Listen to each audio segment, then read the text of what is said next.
Ontología, el orden de los seres finitos, lo múltiple, soluciones extremas. El monismo absoluto es la solución radical que atrae inmediatamente a los metafísicos por naturaleza. Consiste en superar a la antinomia de lo uno y lo múltiple por la expresión de lo múltiple, por la negación de lo diverso. El padre del monismo es Parménides. Spinoza es el representante más brillante en los tiempos modernos. Mas su monismo no es un monismo absoluto, puesto que reconoce una pluralidad real de modos de la sustancia única.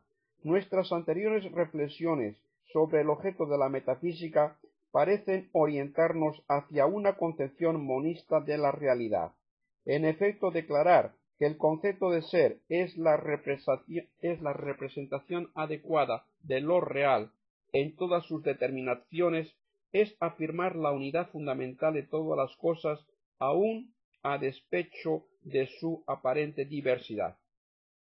He aquí que estamos a un paso del monismo radical. Lo diverso no es sino aparente, superficial, fenoménico.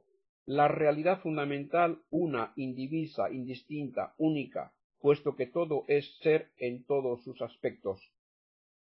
El concepto de ser no será ya un verdadero concepto universal, puesto que representa un objeto único. El monismo radical y simplista es insostenible, pues se opone a un dato evidente e indudable, la diversidad. No se trata de suprimirla, hay que explicarla.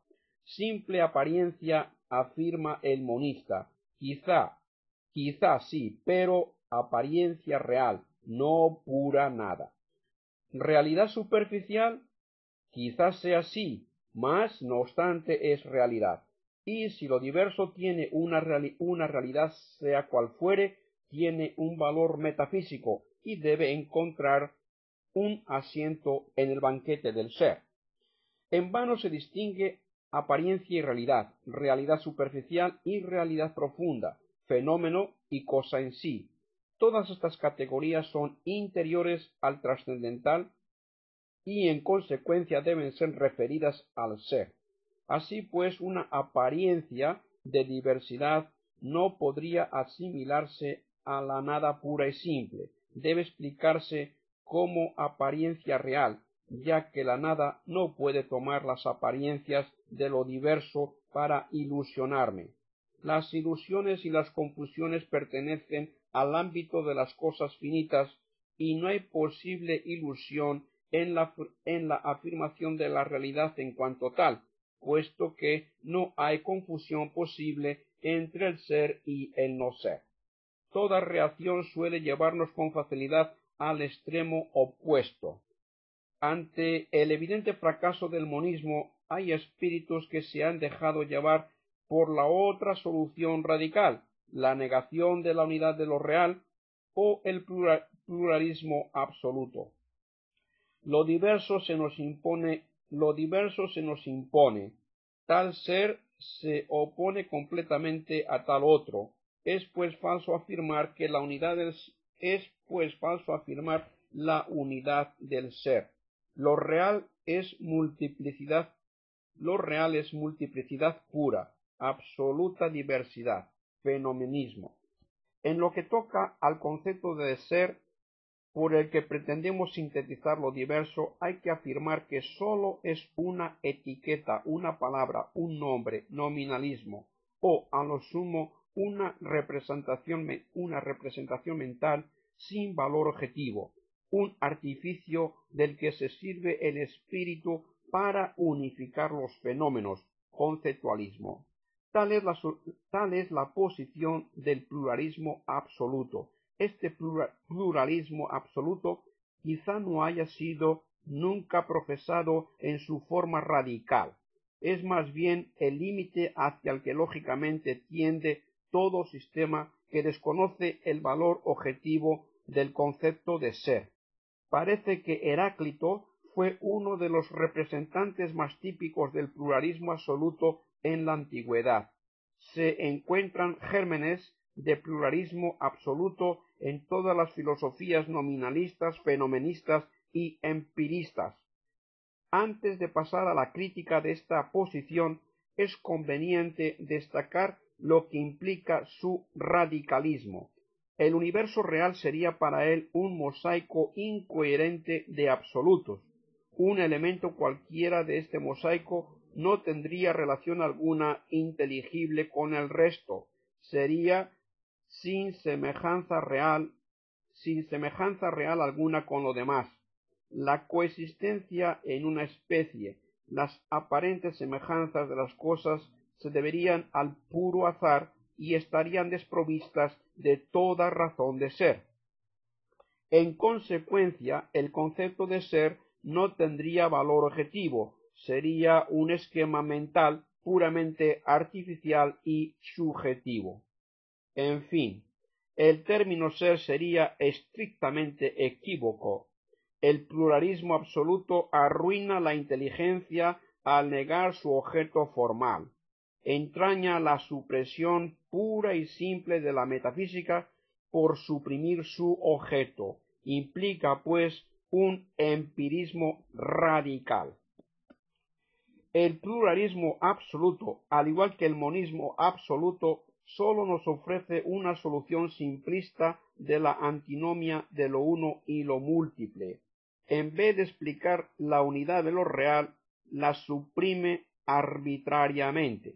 La crítica del pluralismo radical consistirá esencialmente en recordar el valor objetivo del concepto de ser, en defender el objeto formal de la inteligencia y de la metafísica contra los ataques del empirismo.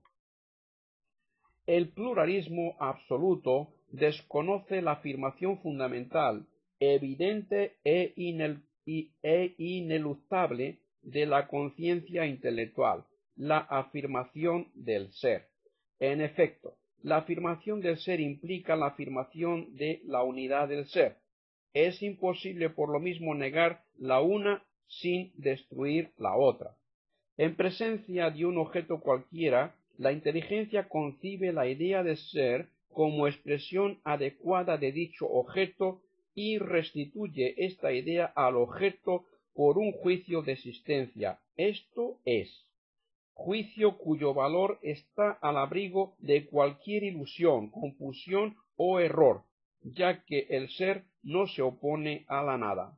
Ahora bien, este mismo juicio se formula con la misma evidencia objetiva a propósito de cualquier otro dato. Luego, la expresión adecuada de un objeto cualquiera coincide en cierta manera con la expresión adecuada de cualquier otro objeto. Todos los objetos están, pues, relacionados entre sí por una fundamental semejanza. Es imposible desconocer esta unidad fundamental de lo diverso sin desconocer la afirmación del ser, afirmación que se nos impone con una absoluta evidencia. Interviene el empirista y objeta. El concepto de ser atributo trascendental tiene un contenido puramente negativo, es de la oposición a la nada. Luego, la comunidad que entre los fenómenos se expresa es también puramente negativa. Tienen todos ellos en común el no ser nada. También nos afirmará que esta nota común es estrictamente unívoca, no análoga, y que no implica ninguna unidad verdadera en la realidad. La respuesta es fácil. La nada es un puro artificio del espíritu, el resultado de la negación del ser. La comunidad de los no nada es exactamente igual que la comunidad de los seres, so pena de ser totalmente impensable e imposible. Insiste el empirista. Ok, mas para no ser nada es necesario ser algo. Pero este algo de positivo es la esencia, la actividad, la determinación propia del objeto, lo que opone un objeto a cualquier otro objeto. Esta perfección positiva no implica, pues, ninguna comunidad de perfección positiva, ninguna verdadera semejanza. Las esencias actualmente realizadas tienen sin duda algo de común: el estado de existencia, el hecho de existir, el modo de la actualidad, pero esta simple coexistencia no constituye una perfección positiva distinta de la perfección de las esencias. Debemos responder a esto con una negación categórica. Esta manera de hablar contradice las afirmaciones primarias e irrecusables de la inteligencia. La única perfección positiva es el ser. La única perfección positiva es el ser real o el existir. Todo lo restante no es sino restricción, limitación, modalidad del ser.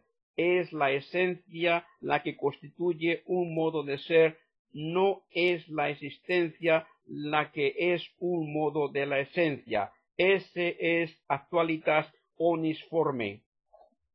Para captar mejor el alcance de esa crítica metafísica del pluralismo absoluto, es útil considerar el orden, la unidad de lo diverso, tal como es realizada en el mundo de nuestra experiencia.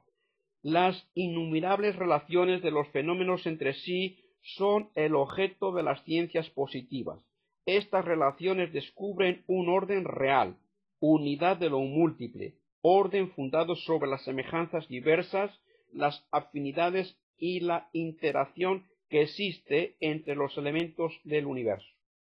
Mas la unidad de lo diverso se manifiesta aún con mayor claridad en las relaciones que existen entre el mundo de lo diverso y mi conciencia.